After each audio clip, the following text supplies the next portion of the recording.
بسم الله الرحمن الرحيم والصلاة والسلام على أشرف المرسلين. Salam alaikum, bonjour tout le monde. Aujourd'hui, on va voir le chapitre numéro 2, في المودule système linéaire et système asservi. راح نشوفوا la mise en équation d'un système linéaire scalaire.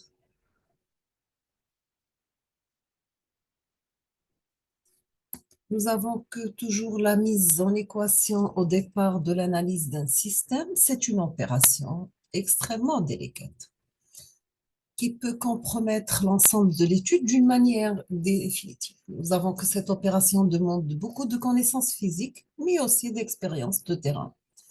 Avec une vue générale des systèmes et par analogie avec les systèmes électriques, on peut établir ces équations indispensables. On va s'intéresser dans la suite aux systèmes scalaires, c'est-à-dire qu'ils ont une entrée et une sortie linéaire.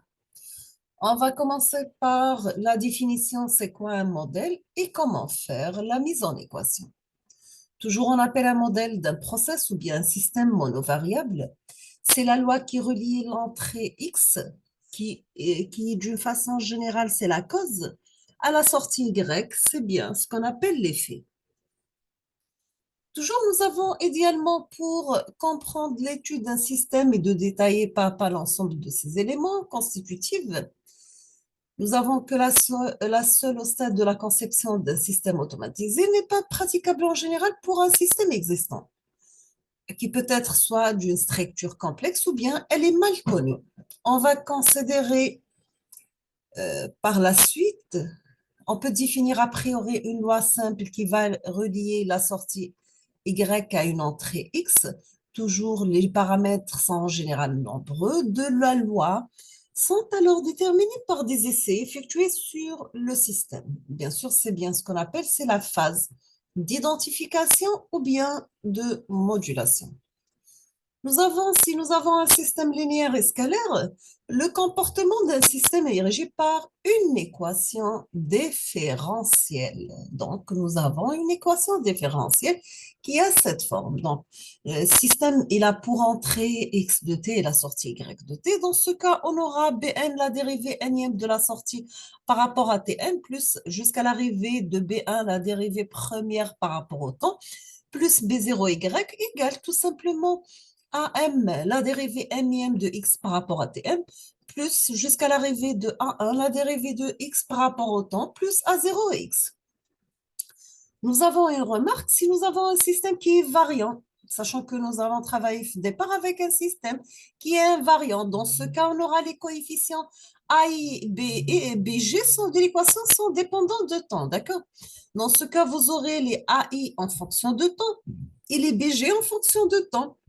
Toujours, nous avons que la mise en équation d'un système scalaire qui peut être linéaire et invariant. Elle va consister alors à déterminer les paramètres constants de l'équation qui va relier l'entrée à la sortie. Vous avez par exemple un filtre passe-bas simple idéal qui a pour entrée un signal d'entrée VE et la sortie VS au bord du condensateur, et nous avons résistance et condensateur en série qui est traversée par un courant I de T. Dans ce cas, vous aurez la tension de sortie VS qui est égale tout simplement 1 sur C, l'intégrale du courant I dt. Et si on va poser, et c'est la dérivée de VS par rapport à T, pardon, vous aurez la tension d'entrée VE qui est égale à la résistance fois le courant plus la tension VS. Et on peut remplacer I par une valeur qui est égale à C, la dérivée de VS sur dt. Dans ce cas, on aura la tension d'entrée VE est égale à RC, la dérivée du tension de sortie VS par rapport au temps plus VS. Si on va par identification, on peut avoir B0 égale à 1, B1 égale à RC et A0 égale à 1. Si on va comparer bien sûr avec l'équation différentielle d'une façon générale. On passe maintenant à la transformée de Laplace. Nous avons que l'étude des systèmes s'accompagne inévitablement de la manipulation d'équations différentielles. Or, les opérations liées à cette manipulation sont souvent délicates et la résolution des équations n'est pas toujours simple. Toujours pour faciliter les calculs, on va utiliser un outil mathématique puissant qui est la transformée de Laplace. On va commencer par la formulation mathématique. Donc, pour la transformer de la place, si nous avons f de t qui est une fonction réelle de la variable réelle t, elle est définie pour toute valeur dt, sauf éventuellement pour certaines valeurs, en nombre fini dans tous intervalles finis et nul pour t inférieur à 0. Dans ce cas, on aura la transformée de la place de f de t définie par l'égalité f de p, qui est égale à l'intégrale de 0 à l'infini de exponentielle moins pt f de t, parce que nous avons, elle est nulle pour t égale à inférieur à 0. C'est pour ça qu'on a commencé notre intégrale de 0. Ce n'est pas de moins l'infini à plus l'infini. Sachant que P, c'est un variable complexe, on peut noter f de P, c'est la Laplacienne de f de T, ou f de T, c'est la Laplacienne inverse de f de P. On peut dire que f de P est la transformée de f de T, et f de T, c'est l'original de f de P. Bien sûr, pour résoudre les équations différentielles grâce à la transformée de la place, il est nécessaire de savoir effectuer le passage de f de T à f de P, mais aussi l'inverse de f de P à f de T. On va passer maintenant au théorème pour la formule d'inversion. Si nous avons f de t une fonction réelle de la variable t de classe C2 par morceau, c'est-à-dire continue et pourvue d'une dérivée première et seconde continue, sauf éventuellement pour certaines valeurs en nombre fini, toujours nous avons f de t égale à 0 pour t négatif.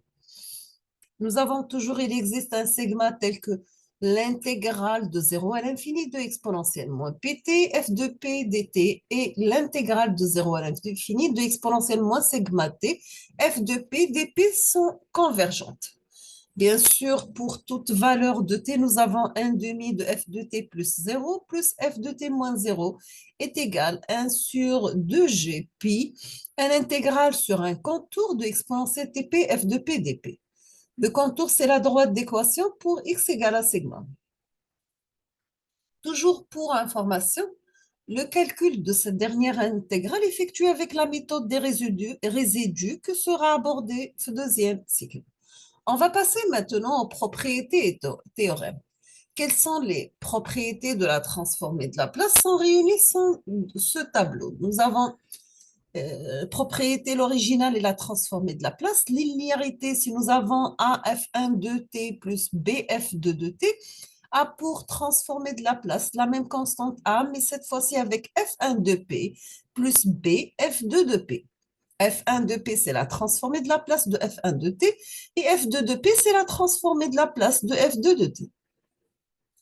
Pour la dérivation, nous avons la transformée de la place de la dérivée f' de t, A pour transformer de la place pf de p moins f de 0.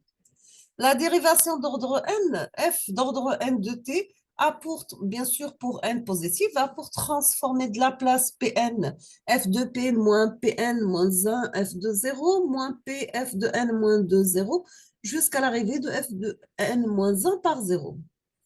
On passe à l'intégration maintenant. Nous avons que l'intégrale de f de t dt a pour transformer de la place f de p sur p.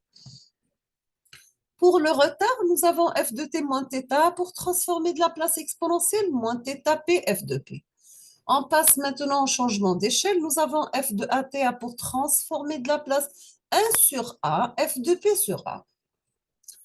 On peut joindre les théorèmes suivants aux propriétés. On va commencer par le théorème de la valeur finale. Bien sûr, si on va calculer la limite de p f de p quand p tend vers 0, c'est la limite de f de t quand t tend vers l'infini. Théorème de la valeur initiale, donc la limite de p f de p quand p tend vers l'infini, c'est la limite de f de t quand t tend vers 0. On passe maintenant au théorème de Borel. Si nous avons f de t et g de t sont respectivement la transmise de la place de f de p a pour transmettre de la place f de p et g de p, dans ce cas, si nous avons h de t, un produit de convolution entre f de t et g de t, on aura pour transformer de la place h de p qui est égal à f de p multiplié un produit simple avec g de p. Maintenant, c'est quoi le théorème du développement de Heaviside? Donc, pour trouver l'original d'une fonction rationnelle, f de p sur g de p, le degré de f de p est inférieur au degré de g de p. On va les décomposer en éléments simples de la première espèce et on applique la formule. Donc, Laplacien de t à la puissance k-1 sur k-1 factoriel exponentielle moins t est égal à 1 sur p-1 à la puissance k. On passe maintenant à la table des transformés de Laplace. Il est souvent plus simple de calculer la transformée de Laplace d'une fonction à partir de la transformée connue d'une autre fonction en utilisant des propriétés et les théorèmes énoncés apparemment. Donc, à partir de quelques résultats de base, on peut retrouver rapidement les transformées de Laplace de la plupart des fonctions utilisées en électronique ou bien en automatique dans les asservissements. Afin d'éviter les calculs systématiques de ces fonctions de base ou les regrouper dans les tables de transformées de Laplace, on aura un résumé. On passe maintenant, c'est quoi une fonction de transfert? Donc, si nous avons un système scalaire, linéaire, invariant, régi par l'équation différentielle AN, la dérivée nème de x par rapport à t plus A1, la dérivée première de x par rapport à t plus A0x, c'est égal à Bm, la dérivée nème de y plus B1, la dérivée de y sur dt plus B0y. Nous savons que la transformation de la place appliquée à cette équation conduit à la nouvelle relation. Donc, vous avez AN par PN x de P moins PN moins 1 x de 0 jusqu'à l'arrivée de moins PXN moins 2, 0 moins XN de 0 jusqu'à plus A1 PX de P moins X0 plus A0 x de P égale BM PM Y de P moins P alors d'ordre M moins 1, Y de 0, jusqu'à l'arrivée de B0, Y de P. Bien sûr, on peut écrire ces relations sous la forme suivante. On peut extraire X de P comme facteur, X de 0 comme facteur, Y de P comme facteur et Y0 comme facteur. Dans tous les cas, si on va supposer les conditions initiales sont nulles, toujours on va les considérer par la suite pour simplification des variables, on obtient la relation suivante. Donc, on aura AN P de N plus A0 X de P est égal BN P de M plus B0 Y de P. On aboutit finalement au résultat Y de P sur X de P égale. Numérateur, on aura AN PN plus A0 jusqu'à BM P plus B0. C'est quoi une fonction de transfert maintenant? Nous avons que la fonction P obtenue en formant le rapport Y, la sortie sur une entrée X, lorsque le système initialement repos est appelée fonction de transfert du système. On va, pardon. Donc, on va la noter H de P égale Y de P sur X de P. Donc, si nous avons, comme on a vu précédemment, qu'une sortie y de t qui est égale x de taux, h de t moins taux, c'est un produit de convolution avec l'entrée h et la fonction h de t, x de l'entrée h de t. H de t, c'est la réponse impulsionnelle du système. Si on va appliquer la transformée de Laplace, on aura y de p égale à x de p par Laplacien de h de t. Donc, h de p, c'est Laplacien de h de t. Et toujours, nous avons que la fonction de transfert h de p d'un système scalaire, linéaire et invariant, est égale à la transformée de Laplace de la réponse impulsionnelle h de t de ce système. Nous avons que h de p ne dépend que des coefficients physiques, bien sûr, du système.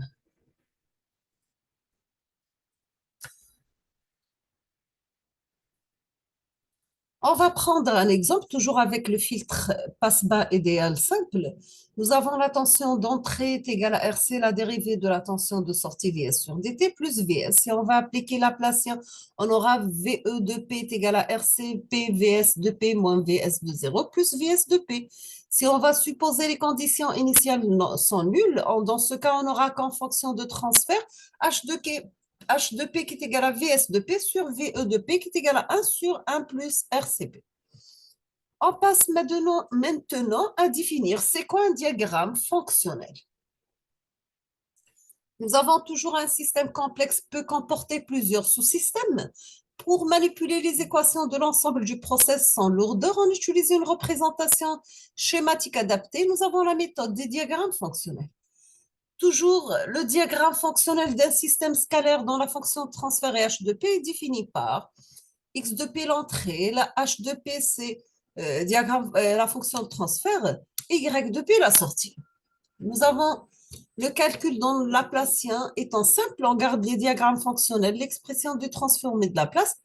Dans ce cas, on va commencer par la mise en série. Si nous avons un système formé par la mise en série de deux sous-systèmes, chacun a pour fonction de transfert H1 et H2. Dans ce cas, on aura la fonction de transfert de l'ensemble H, c'est le produit de H1 par H2.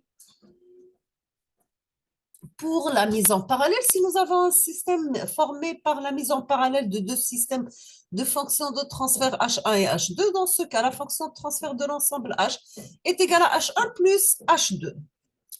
Quelles sont les relations fondamentales en électricité et en mécanique? On va commencer par les relations fondamentales en électricité. Pour dénotation, différence de potentiel en volts, c'est E. Le courant en ampères, c'est I. La résistance en ohms, c'est grand R. La capacité de condensateur en farad, c'est C. Self-Henry, c'est grand L. Énergie électrique en joules, c'est E, indice E. Énergie magnétique en joules, c'est E, indice M. Maintenant, on va passer aux relations fondamentales. Nous avons la tension aux bornes d'une résistance E est égale à résistance fois le courant. La tension aux bornes d'une inductance E égale à L, la dérivée du courant par rapport à T. La tension aux bornes d'un condensateur E égale à C, la dérivée de la E par rapport à T. L'énergie électrique, c'est 1 demi C par E carré. L'énergie magnétique, 1 demi de L par le courant élevé au carré. On va voir maintenant les systèmes mécaniques en translation. On va commencer par la loi fondamentale et la loi fondamentale de la dynamique. Nous avons que l'accélération d'un mobile dans une direction est proportionnelle à la résultante des forces appliquées au mobile dans cette direction. Donc, vous aurez M, c'est la dérivée de V par rapport à T par U à la puissance P par F indice X, sachant que F rho X représente la somme des projections des forces appliquées au mobile à la direction U considérée. Et M, c'est la masse d'inertie du mobile, toujours en kilogrammes. On passe maintenant aux énergies cinétiques, toujours d'un corps en translation. Donc, pour amener un corps immobile de masse M à la vitesse V, il faut fournir une énergie cinétique EC. Celle-ci correspond au travail de la force qui accélère le temps. Dans ce cas, vous aurez la formule du travail fourni par cette force. W, c'est l'énergie EC, c'est l'intégrale de dV, c'est l'intégrale de F par V, est égal, c'est l'intégrale de M par dV sur dt par V dt est égal à l'intégrale de V, mv dV est égal à 1 demi mv au carré. On va passer maintenant aux différents types de forces et énergie. On va commencer par la force de rappel élastique. C'est bien sûr, c'est la force qui exerce un ressort lorsqu'on écarte sa position de repos. Cette force est proportionnelle à l'écart x par rapport à cette position de repos. Donc, vous avez F égale à moins K par X par U. L'énergie potentielle d'élasticité, nous avons que le travail de force nécessaire pour amener le ressort de sa position de repos à sa nouvelle position. Nous avons W, c'est l'énergie EP, c'est l'intégrale de dV, est égale à 1 demi KX carré. Pour la force de frottement visqueux, c'est la force qui exerce un amortisseur lorsqu'on comprime ou lorsqu'on étire. Donc, vous avez grand F est égal à moins FV est égal à moins F la dérivée de X par rapport à T par rapport à U, sachant que F, c'est le coefficient de frottement visqueux. Maintenant, si nous avons des systèmes mécaniques en rotation, quelles sont les lois fondamentales? Vous avez la loi fondamentale de la dynamique. Toujours l'accélération angulaire d'un solide en rotation autour d'un axe fixe est proportionnelle au moment résultant, bien sûr par rapport à cet axe de toutes les forces extérieures appliquées au solide. On peut écrire cette loi en intensité sous la formule suivante. Donc, vous avez G, la dérivée seconde de alpha par rapport à t carré, est égal G, la dérivée de oméga sur dt égale à grand M. Oméga, c'est la vitesse de rotation. Grand M, c'est le moment résultant de toutes les forces par rapport à l'axe de rotation. Pour l'énergie cinétique de rotation, vous avez W est égal à 1 demi G par oméga au carré. Maintenant, on termine avec les différents types de moments et d'énergie. Nous avons les moments de rappel élastique. Sachant que grand M est égal à moins K alpha. Alpha, c'est l'angle de sa position de repos. K, c'est la constante de raideur du ressort. Nous avons l'énergie potentielle d'élasticité. Nous avons les moments de frottement visqueux, etc. Donc, on va s'arrêter ici aujourd'hui et on termine le troisième chapitre dans la vidéo euh, qui vient par la suite, Inch'Allah. Je vous remercie comme toujours. N'hésitez pas si vous avez des questions et à la prochaine vidéo.